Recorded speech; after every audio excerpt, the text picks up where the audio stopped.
안녕하세요. 저는 30대 중반의 평범한 회사원입니다. 몇 년 전 아버지께서 암으로 돌아가시고 아직도 아버지를 제대로 떠나보내드리진 못하고 아버지만 생각하면 가슴이 아파 어쩔 줄을 모르겠어서 하늘만 쳐다보고 그렇게 지내고 있습니다. 저는 일찍 어머니를 여의고 계모에 구박을 당하며 살았습니다. 그 미친 여자의 이야기를 이제야 사람들에게도 말할 수 있을 것 같습니다. 아버지가 병원에 계실 때 라디오도 많이 청취하시고 남들 이야기 듣는 걸 좋아하셨는데 아버지를 생각하며 저도 저의 사연을 남겨봐도 좋겠다는 생각이 들어서 이렇게 글을 쓰고 있습니다. 우선 저의 자랑스러운 아버지에 대한 이야기부터 해드릴게요. 저희 아버지는 제가 어릴 때부터 굴삭기 기사로 일을 하셨어요. 워낙 성격도 화통하시고 그러셔서 인맥도 많고 해서 일을 많이 하시는 편이었죠. 제가 대학에 갈 때쯤에는 굴삭기를 직접 구매하시어 더 많은 일을 하시고 돈도 많이 버셨습니다. 저희 어머니는 제가 10살 되던 해에 돌아가셨습니다. 제가 기억하는 어머니는 그 누구보다 따뜻한 분이셨어요. 본인이 힘들어도 남을 도우고 살아야 한다며 길에서 구걸하는 사람도 그냥 지나치지 않는 분이셨습니다. 그 기억은 선명하게 남아있어요. 저와 어머니가 함께 시장을 갔는데 냄새나고 누더기 옷을 입은 사람이 다가와서 담배 한 개비만 달라고 했어요. 저는 너무 무서워서 어머니 치마 뒤로 숨었는데 어머니는 그 사람에게 다정한 미소로 말씀하셨죠. 담배도 사서 피우고 가서 국밥도 먹고 해요. 그리고 어머니가 장 보려고 가지고 오신 돈의 반을 뚝 떼어서 구걸하던 사람에게 주었습니다. 구걸하던 사람은 쌩하니 가버렸어요. 그런데도 엄마는 저를 앞으로 돌려세워 이야기를 하셨죠. 저 사람이 무서워? 무서운 사람 아니야. 다 자기만의 사정이 있는 거지. 우리 아들도 이 다음에 크면 힘든 사람 그냥 지나치지 않고 꼭 도와줘야 해. 알았지? 그렇게 마음 좋고 다정한 어머니였는데 정말 하늘에서 천사가 필요했는지 어머니는 너무 일찍 세상을 떠나게 되셨습니다. 어느 날인가 외할머니께서 아프시다는 얘기를 듣고 친정에 다녀오시다가 그만 교통사고를 당하셨습니다. 그리고 열흘을 병상에 누워 계시다가 숨을 거두셨어요. 어머니가 병원에 누워 계실 때 저는 엄마 손을 꼭 붙들고 엄마가 왜 이러냐고 아버지한테 물었습니다. 엄마, 금방 깨어날 거야. 걱정하지 마. 우리 기도하자. 아버지는 저를 꼭 끌어안고 믿지도 않는 온갖 신에게 기도를 했어요. 하지만 어머니는 결국 숨을 거두시고 말았습니다. 저는 어머니가 돌아가셨다는 이야기를 듣고 펑펑 울었던 기억이 납니다. 앞으로 어머니를 보지 못한다는 생각이 들었고 어린 마음에 그게 속을 벗어 그렇게 울었어요. 어머니가 아직 숨을 붙들고 계실 때 아버지가 지극정성으로 어머니를 돌보시며 깨어나길 바라셨던 모습이 기억납니다. 저와 아버지는 제가 초등학교를 다닐 때까지 둘이서 살았어요. 아버지는 중장비 기사로 일을 하셨기 때문에 집을 비우시는 일이 많았고 저는 거의 외할머니 손에서 컸죠. 외할머니가 지방에서 올라와서 저를 돌봐주시는데도 한계가 있었습니다. 저는 혼자 지내는 시간도 많았어요. 그렇게 시간이 흘렀고 저희 아버지는 제가 중학교 2학년이 되었을 때 재혼을 하게 되었습니다. 공사장에서 굴삭기 기사 일을 하며 다니시다 한밭집 종업원으로 일하던 사람을 만나서 결혼을 하시게 되었죠. 아버지께서 공사 현장을 옮겨다니며 일을 하셔야 했기 때문에 언제 어디로 가실지 모르고 저 혼자 집에 있어야 할 일이 많았기 때문에 아버지께서는 그분과 재혼하시려고 한다고 저에게 말씀하셨던 기억이 납니다. 종식아, 아버지가 결혼을 하려고 한다. 아주 참하고 너 바쁜길 일 없는 좋은 사람을 만났어. 너는 어떻게 생각하냐? 아버지가 좋은 분 만나서 행복해 하신다면 저는 다 좋아요. 이놈 참.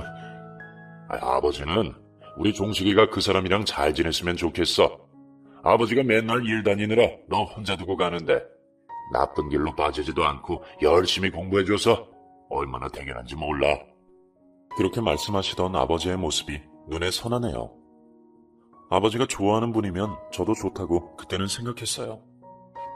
일하시느라 힘들어하시는 모습만 보다가 그분을 만나고 나서부터는 아버지 얼굴에 화색이 돌았거든요. 처음 아버지가 그 사람을 소개시켜주던 때가 기억납니다. 아버지보다 훨씬 어려 보이는 젊은 사람이었어요. 그때 아버지 나이가 40대 후반이었는데 그 사람은 30대 중반이었거든요. 빨갛게 칠한 입술로 저의 이름을 불렀습니다. 어머, 네가 종식이구나. 반가워. 너무 귀엽게 생겼다. 안녕하세요. 저는 현종식입니다. 아버지한테 말씀 많이 들었어요. 아이고, 어린애가 말도 참 잘하네. 너가 공부를 그렇게 잘한다며? 아니에요. 애가 아주 예의도 바르고 참 잘 키웠네요. 혼자서 고생했어요. 이제 제가 열심히 돌봐줄게요. 그 사람이 저희 아버지에게 얘기했죠. 아버지는 흐뭇한 미소를 지으시며 고개를 끄덕이셨습니다. 어린 마음에 새어머니가 생긴다는 게 마냥 기뻤던 것만은 아니지만 아버지가 행복해하시는 모습이 좋았어요. 그런데 행복할 줄만 알았던 저의 예상은 완전히 빗나가고 말았습니다. 아버지와 새어머니가 결혼하신 후 저에게 지옥 같은 날들이 시작되었습니다. 아버지가 일하러 지방에 가시고 나면 주말에나 잠깐씩 들렀다가 가시고는 할 때가 많았습니다. 저는 새엄마와 어색하게 둘이서 생활해야 했죠. 하지만 새엄마는 저에게 단 한 번도 밥을 차려준 적이 없습니다. 제가 차려 먹어야 했어요. 제가 집에 있던 밥과 반찬을 먹고 나면 새엄마는 그날 저녁에 집에 돌아와서 그걸 왜 먹었냐고 딱 1인분 자기 먹을 것만 해놓은 거라고 저에게 구박을 했습니다. 그래서 저는 아버지가 보내주시는 용돈으로 밖에서 친구들과 라면이나 인스턴트 음식을 사 먹고는 했습니다. 그러다 보니 체중이 늘어서 비만이 됐어요. 저도 모르게 받았던 스트레스와 그로 인해 받았던 허기를 먹는 걸로 채우려고 했던 것 같습니다. 살이 많이 찌자 새엄마는 저에게 돼지 새끼라고 막말을 하기 시작했어요.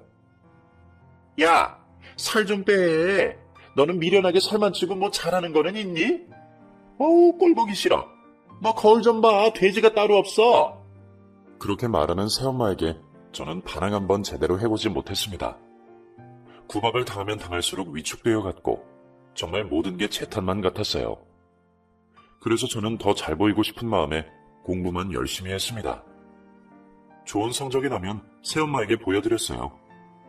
그러면 별 관심도 없다는 듯이 성적표를 내팽개쳤습니다. 어머니, 저 반에서 1등 했어요. 어머니? 얘가 낯간지럽게 왜 이래? 됐어, 그냥 어머니라고 하지 마. 차라리 새엄마라고 불러라. 내가 무슨 널 낳은 것도 아니고 성적 잘 받았으면 네 아빠한테나 자랑해. 왜 나한테 난리야? 그런 말을 들으면 또다시 저에게는 상처가 되었고 위축이 되었습니다. 어떻게 해도 새엄마에게 저는 잘 보일 수가 없는 사람이구나 낙담도 했고요. 그리고 그 당시 새엄마는 다른 남자를 집으로 데리고 올 때도 있었습니다. 그럴 때면 돈을 쥐어주며 어디 가서 자고 오라고 저를 바깥으로 내쫓았어요. 갈 곳이 없던 저는 편의점이나 독서실에 가서 시간을 때우고 아침에 학교를 갔습니다. 당시에 저는 설마 새엄마가 바람을 피우는 거라고는 생각하지 못했어요. 새엄마는 그 남자를 사촌동생이라고 했었거든요. 그런데 지금 와 생각해보면 어느 사촌동생이 그렇게 자주 사촌 누나만 있는 집에 와서 잠을 자고 가겠습니까? 저는 새엄마 사촌동생이 드나든다는 얘기를 아버지에게 해야 하나 고민했지만 그 여자 새엄마는 아버지에게는 절대 비밀로 해야 한다고 했습니다. 우리 사촌동생이 서울에 일 알아보러 와서 자주 오는 거니까 네 아버지한테는 절대 말하면 안 된다. 괜히 나도 눈치 보기 싫어서 그래. 알겠지? 네. 건성으로 대답하지 말고 똑부러지게 대답해.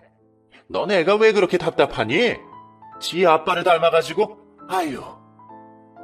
그러면 저는 또 제가 잘못했구나 생각하고 똑바로 대답하려고 노력했습니다. 네, 절대 아버지한테는 말 안 할게요. 그래, 그렇게 대답을 잘해야지. 애가 모자란 것도 아닌데 한 번에 알아듣지를 못해. 그렇게 저는 새엄마에게 가스라이팅을 당하며 지내야 했습니다. 새엄마가 집에 없을 때 저는 숨통이 트이는 것 같았어요. 가끔씩 집에 안 들어올 때가 있었거든요. 아마도 아버지에게 받은 돈으로 매일 혼자 취미 생활을 즐기러 다니고 운동도 다니고 편하게 살았던 것 같습니다. 저는 새엄마를 마주치면 심장이 쪼그라들고 제가 뭘 잘못한 건 없는지 눈치를 봐야 했고요. 그런데 아버지가 오시는 날에는 저를 대하는 태도가 완전히 다른 사람처럼 바뀌었어요. 밥도 반찬도 저와 있을 때와는 다르게 상다리가 부러지도록 차려놓고 저에게도 많이 먹으라고 다정하게 말을 건넸죠. 그럴 때면 너무 어색해서 저도 할 말을 잃고는 했습니다.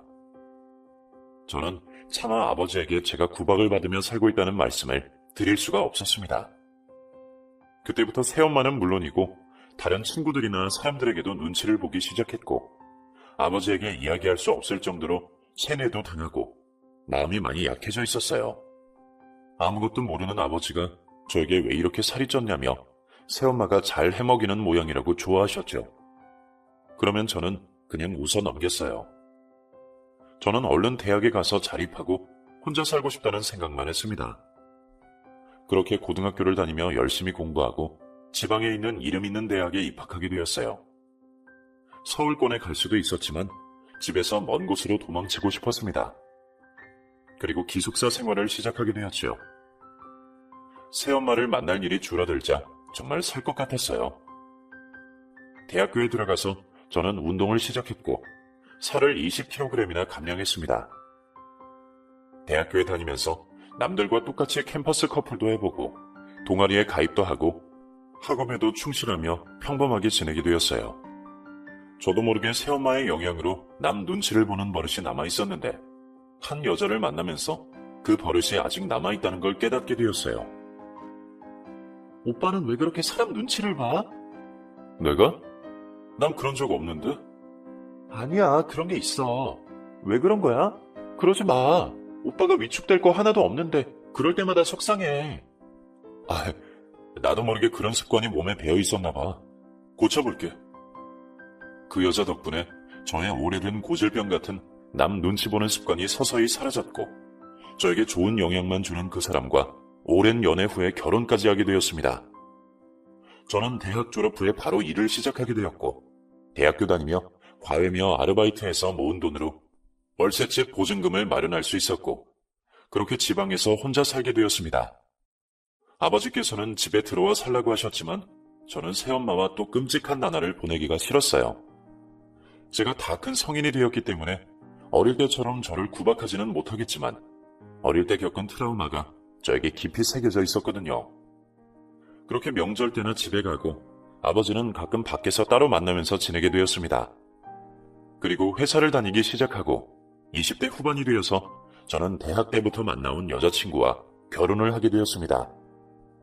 결혼할 때 새엄마를 만나야 한다는 것이 너무 꺼려졌는데 그래도 어쩔 수 없이 아버지와 사는 분이니까 결혼 전에 통과 의뢰인 상견례 자리를 갖게 되었습니다. 그날 새엄마의 유난 때문에 지금은 제 아내가 된 사람과 장인어른, 장모님께 어찌나 죄송스럽던지요. 새엄마는 상견례 자리에서 예물 목록을 넘겼고 예물 목록에 본인 명품백을 넣었습니다. 그 사실은 상견례 자리가 끝난 후 지금 제 아내에게 전화로 듣게 되었죠.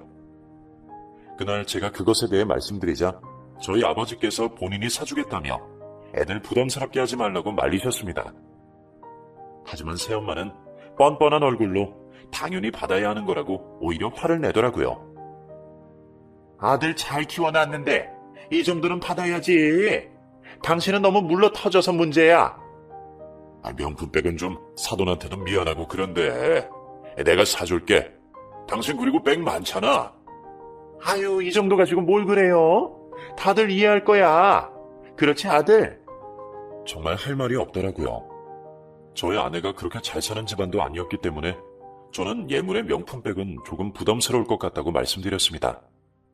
그랬더니 벼락같이 화를 내더라고요. 어우, 답답해. 너도 네 아빠 닮아서 그렇게 애가 물러 터졌니? 아니면 나한테 그 정도 해주기 싫어서 그래? 남들 엄마들은 사달라고 안 해도 알아서 사준다던데 너는 나한테 해준 게 뭐가 있니? 어이없어서 정말. 그런 새엄마의 모습을 보고 아버지도 당황하시더라고요. 그리고 그냥 달래주셨습니다. 사돈 내 사정도 봐줘야지. 내가 사줄게.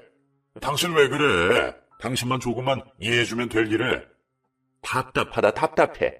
부자가 쌍으로 답답해. 저도 모르는 사이에 아버지도 새엄마에게 휘둘리면서 사셨던 것 같았습니다.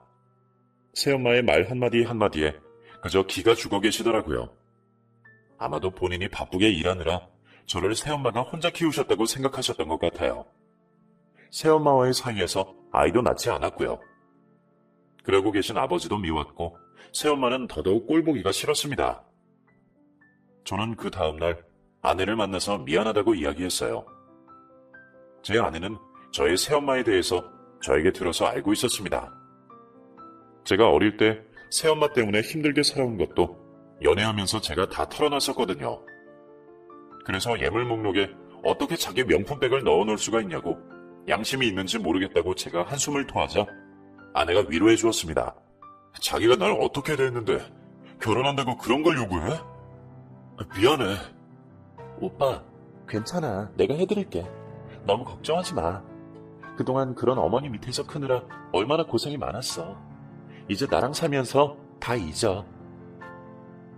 그렇게 말해주는 아내가 어찌나 고마운지 품에 안겨서 저도 모르게 눈물을 흘렸습니다.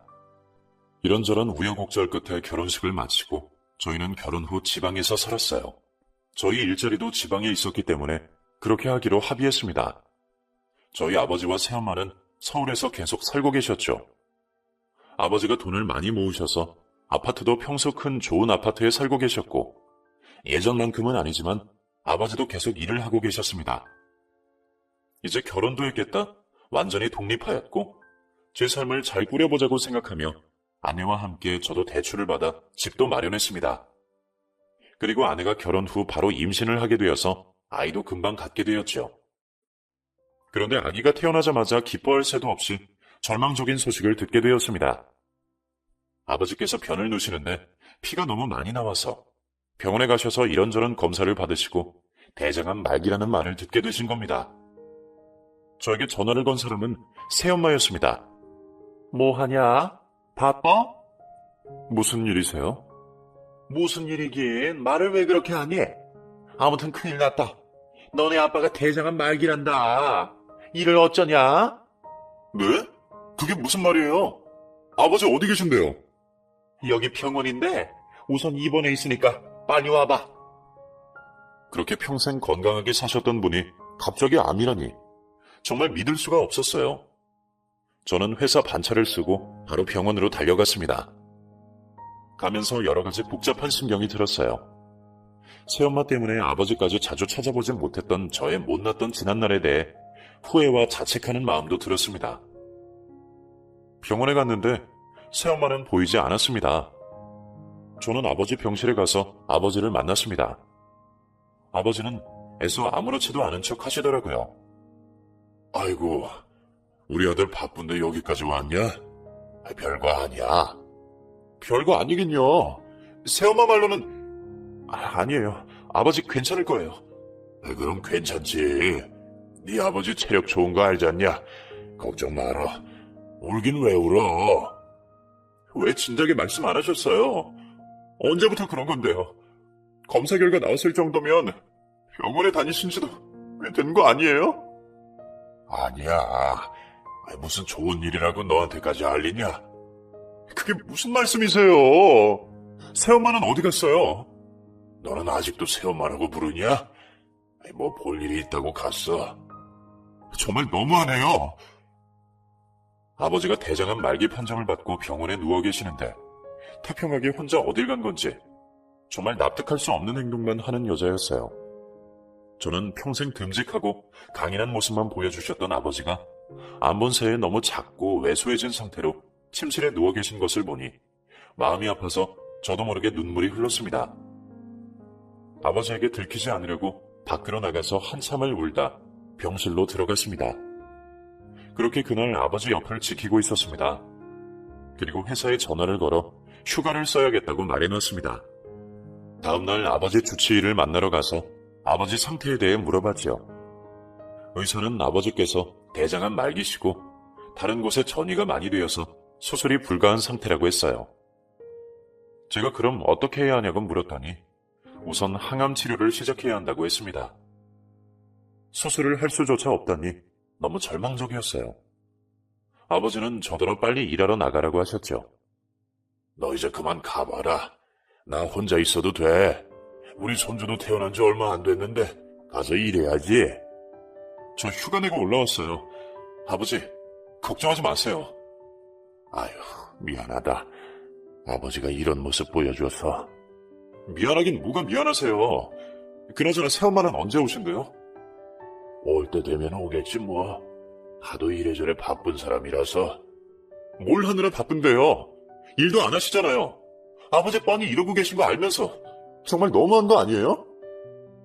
화가 끓어오르는 걸 꾹 참고 저는 병실 밖으로 나가서 새엄마에게 전화를 걸었습니다.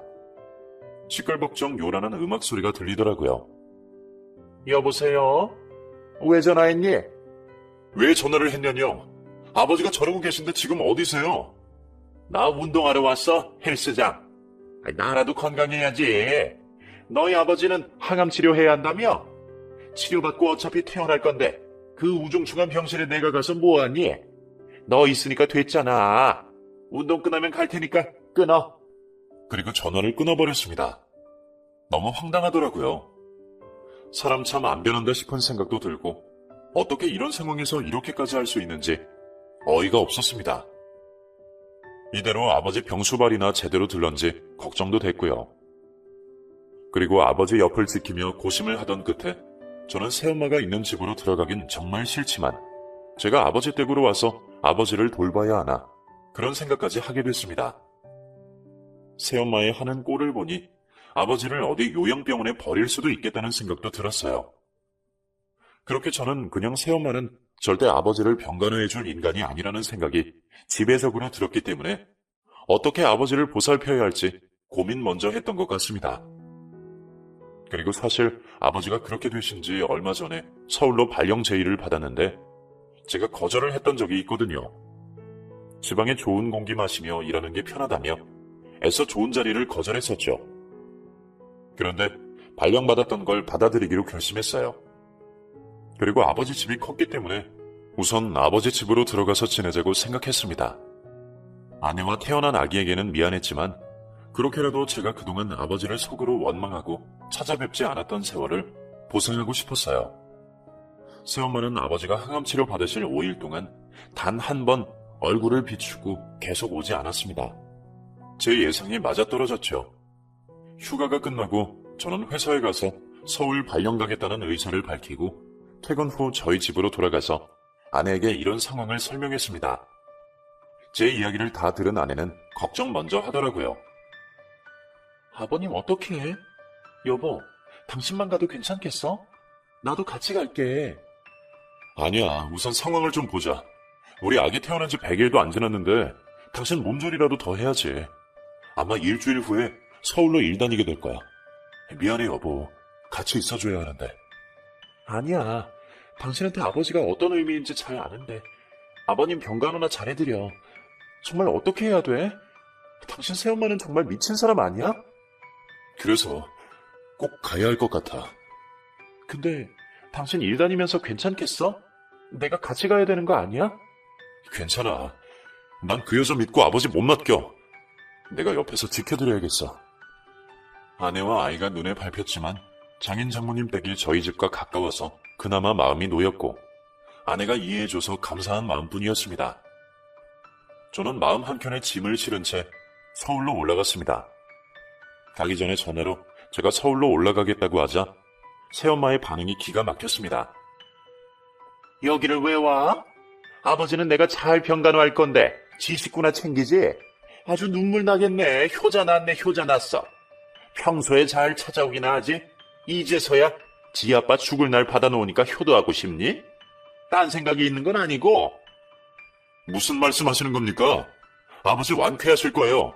그리고 솔직히 당신이 하는 행동을 보아하니 내가 도저히 견딜 수가 없어서 가는 겁니다. 내가 뭐 어쨌는데? 웃겨 정말? 아버지가 언제 돌아가실지도 모르는 상황이 되었는데 혼자 신나게 자기 할 일 잘하고 돌아다니는 새엄마. 그 여자가 정말 끔찍하게 싫었어요. 더 이상 저도 두고 보고만은 있을 수 없는 상황이었습니다. 새엄마에게 전화를 받아든 아버지께서도 왜 고생하면서 여기 와서 지내려고 하냐고 저를 다그치셨죠. 종씨가 왜 굳이 여기서 불편하게 지내려고 그래? 아버지 마음이 안 좋다. 새아가랑 우리 손주도 걱정되고. 아버지, 제가 그동안 자주 못 찾아뵈서 죄송해요. 그리고 서울로 발령받은 거 저에게 좋은 기회예요. 솔직한 심정으로 아버지를 그 여자한테 못 맡기겠어요. 제가 수발 들 테니까 불편해하지 마세요. 제가 그렇게 말하는 것에 대해 놀라실 줄 알았는데 아버지도 제 말에 동의하시더라고요. 나도 살다 보니 저 여자가 내가 알던 그 여자가 아닌 것 같더라. 많이 변했어. 변한 게 아니라 원래 그런 여자였다고 저한테 했던 행동들에 대해서 싹 다 이야기하고 싶었지만 그럴 수는 없었습니다. 아버지 마음이 더 좋지 않으실 테니까요. 그렇게 저는 아버지 댁에 머물며 회사를 다니면서 아버지를 챙겨드렸습니다. 새엄마라고 부르고 싶지도 않은 그 여자는 아버지가 아프신 이후로 집에 잘 들어오지도 않았습니다.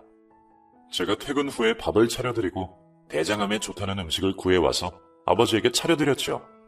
그렇게 항암치료 1차를 받은 후 아버지는 머리카락도 많이 빠지고 안색도 좋지 않으셨어요. 하지만 제가 옆에 있어서 든든하고 좋다고 애써 웃으시며 말씀하셨죠. 그런 아버지 모습을 보면서 안쓰러운 마음도 들고 아버지가 꼭 완치하시라는 희망도 잃지 않으려고 노력했습니다. 그런데 항암치료 2차 만에 아버지가 쓰러지셨습니다. 2차를 맞고 5일 후 퇴원하시고 3일 만에 쓰러지신 겁니다. 제가 퇴근해서 집에 돌아오자 아버지가 의식을 잃고 쓰러져 계셨어요. 저는 앰뷸런스를 불러서 아버지가 다니시던 대학병원으로 갔고 의사로부터 이제 얼마 남지 않으셨으니 준비하시라는 소리를 듣게 되었습니다.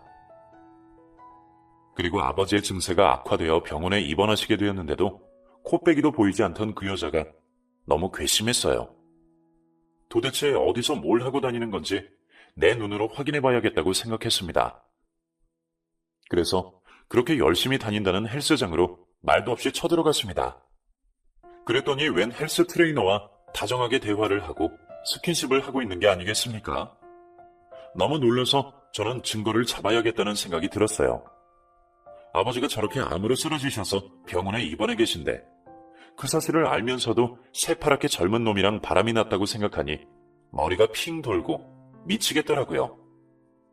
제가 어릴 때도 사촌동생이라고 속이며 바람을 피운 여자가 아버지가 돌아가시게 생겼는데 또 저렇게 희희낙낙 바람이나 피우고 있다니 피가 거꾸로 솟는 기분이었습니다. 어떻게든 증거를 잡아야겠다는 생각이 들었어요. 그래서 그날 몰래 헬스장 앞에 숨어 있다가 두 사람이 나오는 걸 발견하고 뒤를 쫓았습니다. 어슴풀에 저녁이 되었는데 서로 어깨에 팔을 두른 채로 서울 어느 호텔에 가더라고요. 저는 그 모습을 다 찍어뒀어요. 그리고 전화를 걸었습니다. 지금 아버지 쓰러지셔서 입원하셨어요. 너무 아프셔서 무릎핀 맞고 계시다고요. 지금 어디 계세요? 그랬더니 뻔뻔하게 거짓말을 하더라고요. 아유, 내가 지금 친정에 일이 생겨서 지방에 와 있는데 어쩌냐? 네가 좀 잘 돌봐드려. 내가 여기 일 마치면 금방 갈 테니까. 저는 혹시 몰라 통화를 녹음해 두었습니다. 그리고 다음 날 그 여자가 뻔뻔한 얼굴로 아버지 병실에 찾아왔습니다. 저는 그 여자의 모습을 보고 치가 떨리는 걸 느꼈어요. 그리고 확실한 증거 확보를 위해서 그 헬스장 남자를 만나봐야겠다는 생각이 들었습니다. 그날은 본인이 계속 병실에 있겠다고 하더라고요. 여보, 나왔어요. 아유, 어떡해. 내가 친정에 일이 있어서 갔다 오느라. 미안해요. 아버지가 다 죽어가게 생긴 마당에 아내 노릇을 하는 척 쇼를 하는 그 여자가 너무 역겨웠어요. 저는 그날 일을 마친 후 그 여자와 남자가 있던 헬스장으로 찾아갔습니다. 그리고 그 여자와 함께 있던 남자를 불러냈습니다. 누구시죠? 저랑 무슨 하실 말씀이라도. 당신 김선영 알지? 네, 알죠. 저희 회원님이신데. 근데 무슨 일로? 그 사람이랑 사귀는 사이 맞지? 누구신데 그런 걸 묻는 거죠? 저는 드릴 말씀 없는데요. 30대 중후반으로 보이던 그 남자에게 저는 제 상황을 다 설명해야 했습니다. 그랬더니 본색이 나오더라고요. 아니, 그냥 돈 많은 아줌마가 꼬셔서 좀 만난 건데 그게 문제가 됩니까? 그래서 당신이랑 바람 피웠다는 거 사실 맞지? 제가 그 사람이 유부녀인지 어떻게 알아요? 자기는 남편이 있었는데 병으로 세상 떴다고 했어요. 그러면서 뭐 이것저것 사주고 앵기는데 저도 어쩔 수가 없었다고요. 당신한테는 아무 책임을 묻지 않을 거야.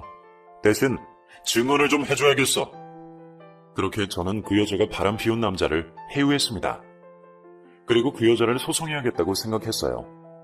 제 분노는 머리끝까지 차올랐고 그 여자를 당장 아버지에게서 떼어놓아야겠다는 생각만 들었습니다. 하지만 제가 어쩔 수는 없는 노릇이었고 아버지에게 저의 지난날의 일들과 지금 현재 벌어지고 있는 일에 대해 다 털어놔야겠다고 생각했어요. 하지만 아버지가 받으실 충격에 대해 걱정이 안 되는 건 아니었습니다. 어떻게 말씀을 드려야 할까 고민하던 차에 아버지께서 상태가 많이 호전되셨고 저에게 모든 걸 알고 있다는 듯이 먼저 말씀을 꺼내셨어요. 종씨가 얼굴이 왜 이렇게 안 좋아? 아빠 때문에 그래? 네, 맞아요. 아버지가 걱정돼요. 내가 죽기 전에 할 일이 있다. 나 저 여자랑 이혼을 해야겠어. 네? 왜요? 나 다 알고 있어. 저 여자가 다른 남자 만나고 있다는 거. 그리고 네가 왜 그렇게 날 피하고 살았는지도. 아버지, 그걸 아버지가 어떻게 하셨어요? 다 알면서도 내가 못나서 계속 저 여자랑 살아왔다. 이렇게 되고 나니 더 이상 안 되겠구나. 내가 죽고 나면 재산의 절반이 저 여자한테 가게 될 텐데 그 꼴은 못 보겠어. 미안하다, 종씨가. 내가 이런다고 널 챙기지도 못하고 저런 여자한테 구박만 받고 살게 해서. 아니에요, 아버지. 제가 죄송해요. 자주 찾아뵙지 못한 게 너무 후회돼요. 그리고 아버지 걱정 마세요. 꼭 일어나실 거예요. 요즘 약도 좋아지고 항암 치료 잘 받으시면 괜찮아지실 거예요. 그래. 나는 결심이 섰다. 저 여자랑 이혼하려면 어떻게 해야 하냐? 아버지의 결심을 들은 후에 저도 더 이상은 그 여자를 아버지 옆에 둘 수 없다고 생각했고 바로 변호사를 선임했습니다. 아버지가 움직이시기 힘들었기 때문에 변호사가 병원으로 찾아왔어요. 변호사는 바람의 증거가 확실하고 아버지의 병간호를 하지 않은 유책 배우자에게 소송으로 위자료까지 받을 수 있다고 이야기했어요. 아버지는 알아서 해달라고 말씀하셨습니다. 그 와중에도 병원에 오지 않고 있던 그 여자에게 저는 전화를 걸어서 병원 앞 카페에서 할 이야기가 있다고 했습니다. 그랬더니 순순히 오겠다고 하더라고요. 그 여자가 테이블에 앉자마자 저는 속에 있던 말을 쏟아냈습니다. 당신, 아버지랑 나한테 미안하지도 않아? 다짜고짜 얘가 무슨 말을 하는 거야? 당신 때문에 나 어릴 때 항상 눈치 보고 괴롭게 살았어. 그런데 아버지 때문에 참고 또 참았어. 아버지가 저렇게 되셨는데 당신은 젊은 남자랑 바람이나 피우고 앉아있고 인간이 할 짓이야? 당신은 짐승만도 못해. 아니, 얘가 눈을 부릅뜨고 무섭게 왜 이래? 증거 있어? 내가 바람 피운 증거 있냐고? 그래, 말 잘했네. 증거 있으니까 봐. 그리고 저는 동영상으로 녹화한 영상을 보여주었습니다. 그 헬스 트레이너가 그 여자와 바람 피웠다고 증언하고 있는 영상이었어요. 그걸 보여주니 그 여자의 얼굴이 완전 하얗게 질려버리더라고요. 너 이걸 어떻게... 왜 또? 그 새치혀로 뻔뻔하게 거짓말 해보시지? 나는 더 이상 못 참아. 내가 당신이랑 살던 어린 시절에 얼마나 괴로웠는 줄 알아? 그런데 어떻게 아버지가 저렇게 되신 마당에 바람까지 피워? 그랬더니 그 여자의 태도가 완전히 돌변하더라고요. 그러면서 두 손을 비비며 빌기 시작했습니다. 얘 종씨가 한 번만 용서해줘. 그때는 나도 어렸고 뭘 몰랐어. 그리고 이 남자는 그냥 내가 외로워서 잠깐 만난 사람이야. 이 새끼가 이렇게 다 말할 줄은 몰랐네. 네 아버지한테는 비밀로 해줘.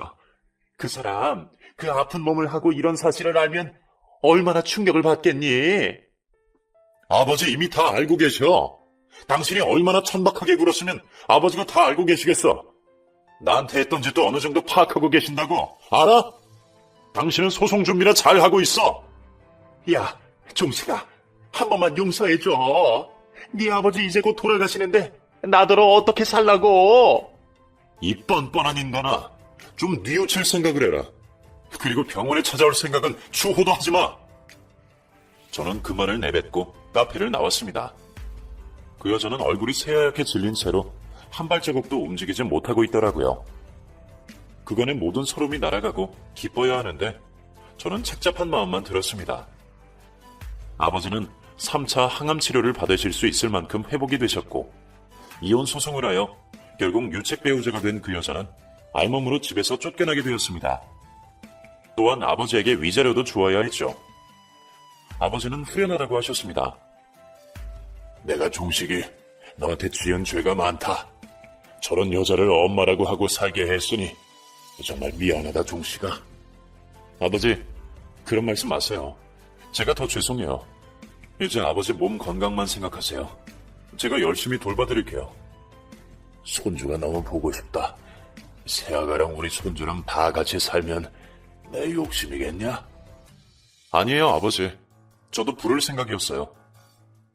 그날 저는 아내에게 이러한 상황을 알렸고 아내는 저희 아이와 함께 서울로 와서 생활하기 시작했습니다.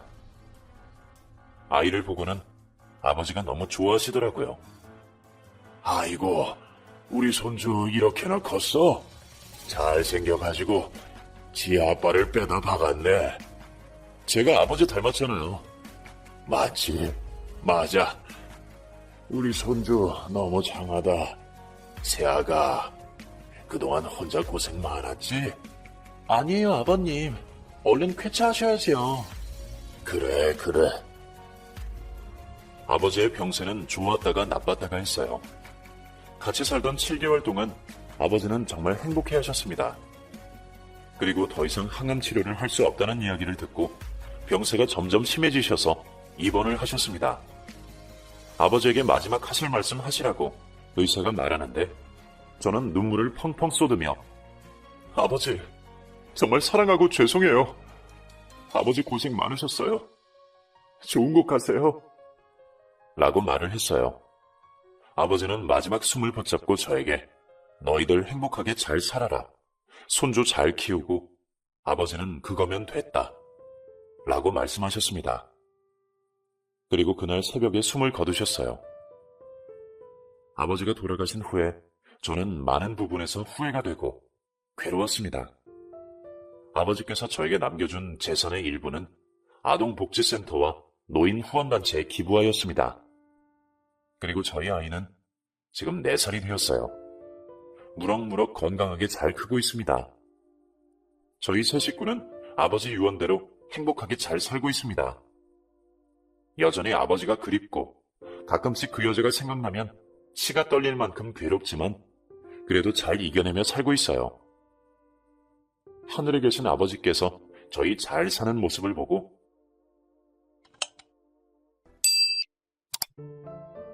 예전에 제가 작년에 겪었던 사연 하나가 생각이 나서 풀어볼까 합니다. 그 전에 제 나이부터 공개해야겠죠. 이제 막 30대 후반을 달리고 있는 38살 여자입니다.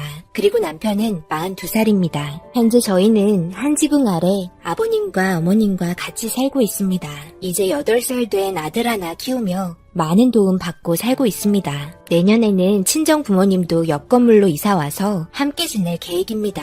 저희 집안과 시댁 쪽과의 관계는 좋다고 말할 수 있습니다.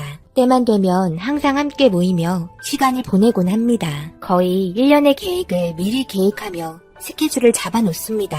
그런데 최근에는 모두 취소하게 되었네요. 아무래도 밖에 나가서 돌아다니는 게 위험하니까 조심하는 게 좋겠죠. 때는 1년 전으로 거슬러 올라가 작년 가을비가 주룩주룩 내리며 땅을 적시고 새벽에 가을 냄새가 제 코끝을 스쳐 지나가면서 바깥 풍경을 감상하며 커피 한 잔의 여유를 즐기고 있는데 그 짧은 순간을 깨고 들어온 제 아들 수찬이가 배고프다며 예정보다 일찍 일어나서 저는 잠깐의 꿀같은 티타임을 마지막 남은 한 모금의 커피를 입에 털어넣으며 다시 하루의 일과를 시작했습니다. 부랴부랴 정신없이 배고프다며 칭얼거리는 수찬이를 달래며 힘들게 아침밥을 준비해줬고 맛있게 먹고 있는 모습을 보며 흐뭇하게 쳐다보고 있는데 아버님과 어머님께서 양손을 꼭 잡고 하나의 우산에 둘이 들어가서 무슨 이야기를 하시는지 서로를 바라보는 눈빛에 사랑이 쏟아졌고 그걸 보고 있는 저는 부러움과 동시에 샘이 나기 시작했네요. 제 남편은 무뚝뚝한 편이라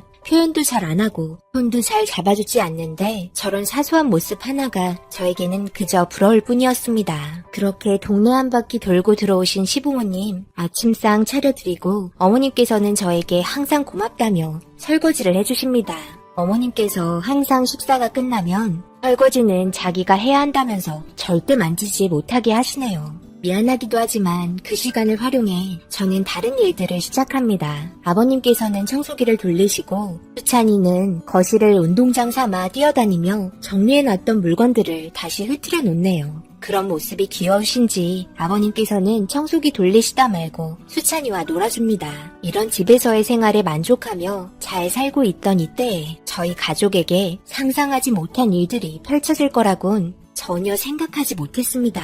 제가 너무 욕심을 바랐던 걸까요? 그저 행복하기만을 바랐던 것뿐인데 그게 그렇게 잘못되었던 걸까요? 비가 그치자 밖에 나가서 놀자며 아버님의 손을 잡고 밖으로 끌고 가는데 제가 아직 비도 안 그치고 감기 걸릴 수 있다며 내일 나가서 놀라고 했습니다. 그러더니 제 말에 토라져서는 자기 방으로 들어가더니 안 나오길래 일단 밀린 일도 있어서 나중에 간식 주며 마음을 풀어줘야겠다고 생각했습니다. 그리고 정신없이 집안일을 끝내고 한숨 돌리며 수찬이 줄 간식을 들고 방으로 들어갔는데 금세 또 어딜 갔는지 보이지 않자 간식 먹자며 불러봤지만 대답이 없어서 말도 안 하고 마당으로 나가서 또 놀고 있나 보다 생각했습니다. 그래서 현관을 보니 역시나 수찬이 신발이 없었습니다. 천방지축 아들놈 엄마 말 듣지 않고 감기 걸리려고 밖에 나갔네요. 걱정이 돼서 저도 마당으로 나갔습니다. 한두 방울 다시 빗방울이 떨어지며 불어오는 바람과 함께 제 얼굴에 기분 나쁜 비바람이 다가왔고 불러도 대답 없는 수찬이가 조금씩 걱정이 되기 시작했습니다. 멀리 가지는 못했을 것 같아 동네 한 바퀴 돌면서 불러봤지만 찾을 수 없어 다시 집으로 들어왔고 아버님과 어머님께 수찬이 혹시 못 봤냐는 말에 전혀 모른다는 눈빛으로 제가 기대했던 대답을 듣지 못했습니다. 워낙 궁금증도 많고 이리저리 통제가 되지 않던 아이라서 점점 제 숨은 가빠지기 시작했고 다시 마당으로 나와서 온 동네를 돌아다니며 동네가 시끄러울 정도로 수찬이를 불렀습니다. 제 상황이 심각해 보였는지 동네 분들 또한 수찬이를 찾기 시작했고 마을 이장님께서는 마을회관 확성기로 수찬이를 찾는다며 행방을 알고 있는 분이나 혹시 데리고 있는 분들께서는 빨리 마을회관으로 와달라고 말했습니다. 하지만 아무도 수찬이를 데리고 오시는 분은 없었고 차가운 비바람과 함께 온몸이 젖어버린 저의 손과 발이 떨리면서 정신을 잡지 못하고 털썩 주저앉고 말았습니다. 다들 상황이 심각해졌고 수찬이 하나로 인해 온 마을이 뒤집혔습니다. 아버님 어머님도 제가 있는 곳까지 달려오며 없어진 수찬이의 행방을 걱정하면서 저희 남편에게 전화를 했고 이 소식을 듣곤 바로 달려왔습니다. 수찬이 어디 있어? 아직 못 찾았어? 없어진 지 얼마나 된 거야? 경찰에 신고는 했어? 집에서 뭘 했길래 애가 없어진지도 몰라? 여기에서 애가 없어질 이유가 뭐가 있다고? 그게 밖에 비 온다고 감기 걸리니까 나가지 말라고 했는데 집안일 끝내고 간식 주려고 하니까 그새 밖으로 나갔더라고. 지금 한 3시간 된 것 같아. 여보, 수찬이 무슨 일 생겼으면 어떡하지? 어떡해. 우리 수찬이 찾아줘. 일단 경찰에 신고부터 해야겠다. 그렇게 남편은 경찰에 신고를 했고 수찬이가 갈 만한 곳은 모두 찾아보면서 목이 터져라 불렀습니다. 그렇게 저녁이 되었고 컴컴해진 거리에 경찰분들도 야간 수색을 하면서 밤늦게까지 찾아봤지만 집에도 돌아오지 않는 수찬이의 알 수 없는 행방에 온 집안이 난리가 났습니다. 저희 부모님도 오셨고 괜찮을 거라며 제 손을 꽉 잡아주며 제 마음을 진정시키려 노력했습니다. 하지만 멈추지 않는 눈물과 오열에 정신을 잃었고 남편과 가족 모두는 새벽까지 경찰과 함께 수색을 계속했습니다. 하지만 너무 늦어진 시간 때문에 경찰들은 결국 철수하고 다시 재정비해서 온다며 그렇게 떠났습니다. 온전치 않은 정신 상태로 동네를 돌면서 지금 어디서 무얼 하는지 어디에 있는지 애타게 저를 부르며 찾고 있는 수찬이의 상황이 너무 걱정돼 남편의 옷깃을 잡고 찾아달라고 애원했습니다. 그렇게 아침이 되었고 조용해진 저희 집안에 다시 찾아온 경찰은 주위에 있는 CCTV를 모두 확인하고 있다며 걱정 말라는 말과 함께 저희를 안심시키려는 말을 하고 있었습니다. 그렇게 동네 CCTV 확인 결과 생각지도 못한 곳에서 수찬이가 포착된 곳을 발견했고 도로까지 내려가 무언가를 쫓아가며 뛰어가는 게 확인이 되었습니다. 그렇게 도로 쪽에 있는 CCTV까지 확인을 하면서 주변에 있는 곳을 확인했고, 그렇게 도로 반대편에서 논으로 뛰어가는 걸 마지막으로 찍혔다며 더 이상의 행방을 알 수 없으니 그쪽 위치를 찾으면 단서가 있을 거라고 경찰서에서 연락을 받았습니다. 그렇게 현장으로 저희 모두 가서 찾기 시작했고, 경찰분께서는 아마 주변에 돌아다니던 강아지를 쫓아간 것 같다며 한창 호기심 많을 나이에 충분히 벌어질 수 있는 일이니 무사할 거라며 안심시켜줬습니다. 그렇게 있을 만한 곳은 다 찾아봤지만 도로에 있던 CCTV에서 수찬이가 마지막으로 발견된 곳에서부터 반경 1km 이내에는 수찬이가 없었습니다. 상황은 점점 심각해졌고 인력 또한 더욱더 많이 투입이 되면서 수색 반경을 넓혔습니다. 그리고 발견된 하나의 단서에 울음을 터뜨리고 말았습니다. 수찬이가 신고 있던 신발이었습니다.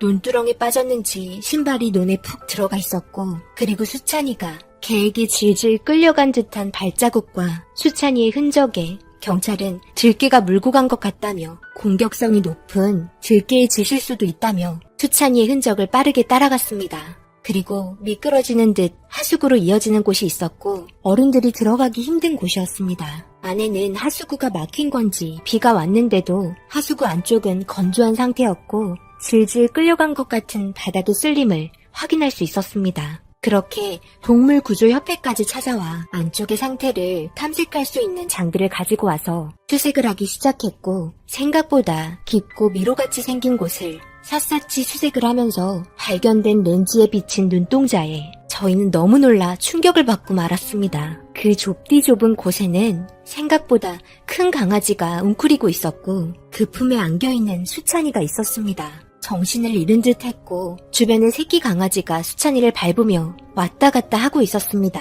큰 개는 수찬이의 다리를 계속 핥으면서 자기를 보고 있는 장비를 향해서 경계를 하며 이빨을 드러내고 있었습니다.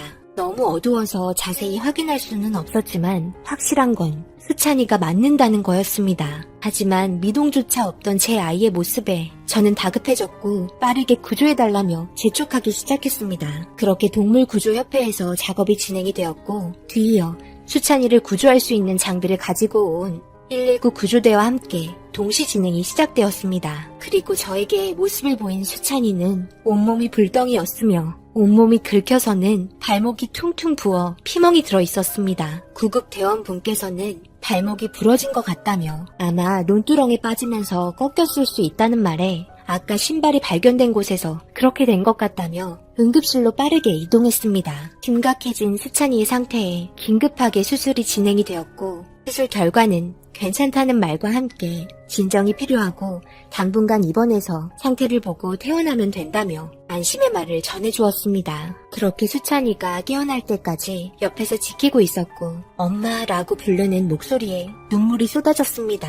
엄마 미안해. 아니었잖아. 이렇게 엄마 옆에 다시 돌아와준 것만으로도 너무 고맙고 감사해. 엄마가 미안해. 엄마 말 안 들어서 발이 많이 아팠어. 이제 엄마 말 잘 들을게요. 아니었잖아. 엄마가 수찬이 마음 이해해주지 못해서 벌어진 상황이니까 다 엄마 잘못이야. 정말 미안해. 그렇게 한참을 수찬이 손을 잡고 울며 하늘에 감사했습니다.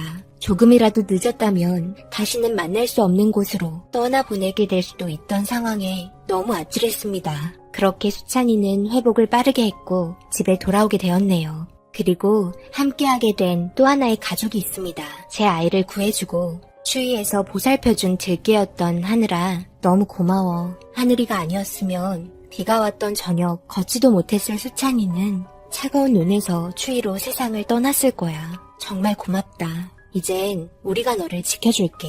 하늘이가 엄마여서 그랬을까요? 우리 수찬이가 다치게 된 걸 알고 추위를 피하기 위해 자기 새끼들이 있는 곳까지 수찬이를 힘들게 데리고 갔다는 거에 정말 감사했습니다. 둘이 맺어준 특별한 인연에 정말 감사합니다.